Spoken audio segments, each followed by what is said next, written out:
guys, Natalia here with Mom's Dish. Today we're making tomato basil soup. You could turn fresh tomatoes into basil soup or you can use a canned version. I'll show you both ways. It's gonna be amazing, easy, and so delicious. Here are the ingredients that you'll need for the recipe. We have 2 carrots here. We'll need an onion and we'll chop that up. Some oil for cooking, and then we have 2 jars of this Italian style tomatoes that are canned. You can use fresh tomatoes and I'll show you how you can do that. Then we have some chicken stock, salt, pepper, some heavy whipped cream just for creaminess, a little splash of Italian season, and a little bit of sprinkles of Parmesan cheese for the tops when you're serving it, but it's totally optional. What else? Oh, basil. We need some fresh basil. I actually was gonna put this in a jar. Keep this in a jar so it stays fresh with water because basil tends to get wilted pretty quick. So we'll keep this in a jar like this, and that's all. Pretty simple, fresh, great ingredients. Let's get started. If you have an abundance of fresh tomatoes, like summer has been really nice to you and your parents, my mom gardens a lot of tomatoes, so I know we're gonna have a lot of tomatoes this year. So here's what you can do. You can chop them up into quarter pieces, put them on a baking sheet with even onions, garlic, and roast them at 400 degrees for about 25 minutes or so, and that's when you'll get those roasted tomatoes that you can use for the soup. Well, today I'm being a little lazy and we're definitely going with the canned version, and I'll show you that. This is really easy to find. Trader Joe's sells this one. Any Italian seasoned tomatoes are perfect for this recipe. I'll go ahead and prepare the carrots and the onion right now. Just peel carrots and chop them roughly, like they don't need to be perfectly chopped. We're gonna roast them after this. And this soup gets blended, so it doesn't really matter what size they are. But I like to go with the smaller pieces, that way they cook quicker. You guys, let me know in the comments, should Tim come back? I've been begging him to come back. I think he gave up on the cooking thing. So let's see what happens. If you voted in, maybe he'll show up next time. And the easiest way to clean the onion is I chop off this edge and then just cut it in half. And I just peel the top layer. Super easy. This is what I always do, except this one's falling out. The second one, let's hope I don't cry this time. Let's see what happens. I'll do onions last. Let's do carrots first.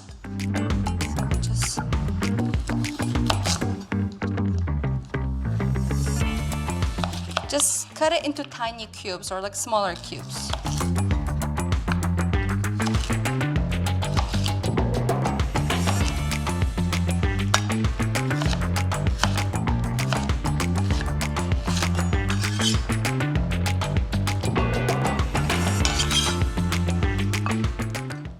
And now it's the fun part. It's the onion.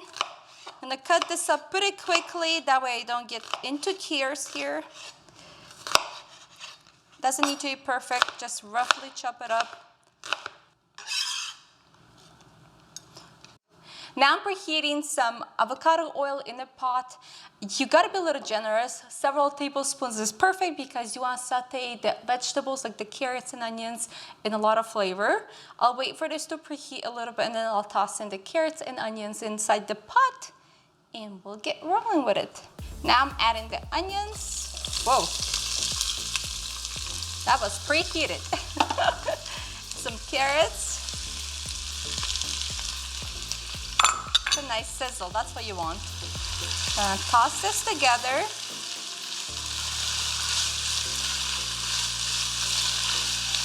I love the sound of sizzle.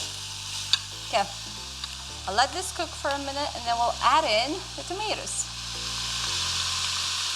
The carrots and onions are nice and golden. Now I'm gonna add this Italian seasoning to the mix and we're gonna add this tomatoes. So this is when you will add those roasted tomatoes. If you choose to go with the fresh tomatoes route, you bake them and then you toss them in here once they're baked.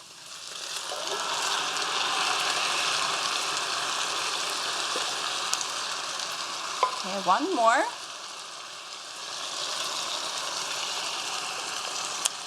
Put this aside and I will stir this up. I'm a little bit scared that it's gonna get me all messy. Okay. And also we'll add this chicken broth to the mix. Make it more like liquidy. And by the way, the tomato basil soup freezes really well, so if you make a large batch like this, our kids don't really eat tomatoes. They believe that they're allergic to tomatoes, so we like to make a big batch and then we freeze it for later. And it's great, because on those days you don't want to cook, it's perfect. Okay, done. Set this aside. And we'll bring this to a simmer for about 25 minutes. Let it absorb those flavors. Let it simmer all together. The soup has been simmering for about 20 minutes. I broke down the tomatoes a little bit. You really don't have to do that. I just kind of played around with it. We will add some fresh basil to the mix. You can break it down just a little bit. Basil adds so much flavor, and this is actually from my garden, so I feel like I'm a real gardener. I'm just gonna do the leaves, like break them off just like so. And we will blend it up in a little bit, so we don't need to chop up this basil. Come on. Looks so good. It smells so good. Okay. I'll leave the top for garnishing.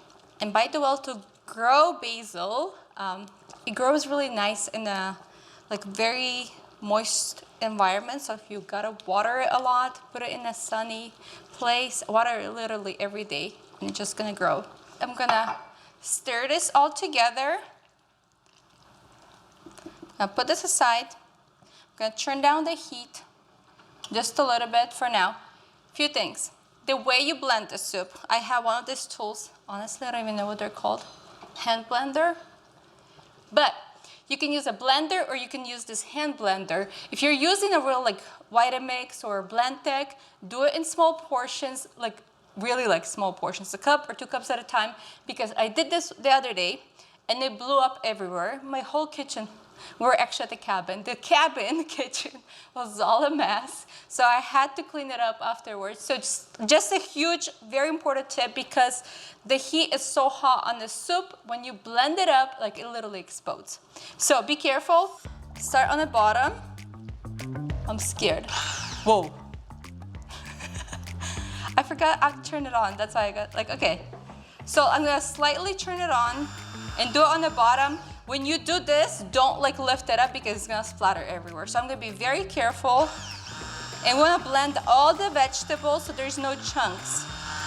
Like a little bit of chunks is fine, but no big chunks.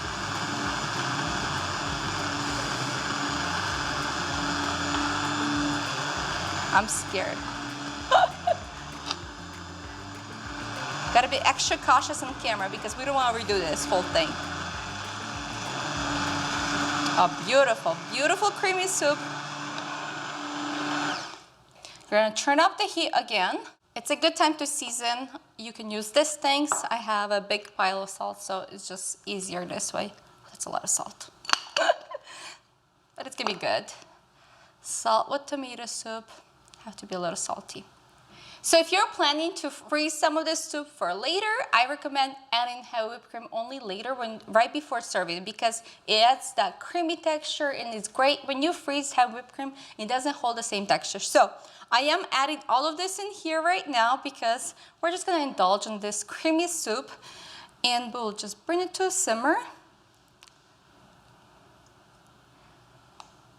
And if you ever purchased the Nordstrom soup, I think they sell it without the cream. So they actually sell it in jars, and then you add heavy whipped cream at home. So this is the exact same idea here. Just add the cream right before serving, and it becomes this creamy, delicious soup. It's really similar in flavor to the Nordstrom one. This came to a boil. I'm gonna remove this from the heat. And I am excited for the taste test. I literally know how this tastes like because we made it several times last month.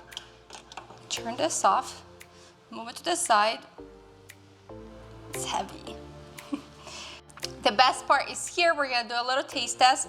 So creamy, so beautiful. I'm gonna pour myself a bowl because so refreshing, guilt-free. A little bit of cream is good for you.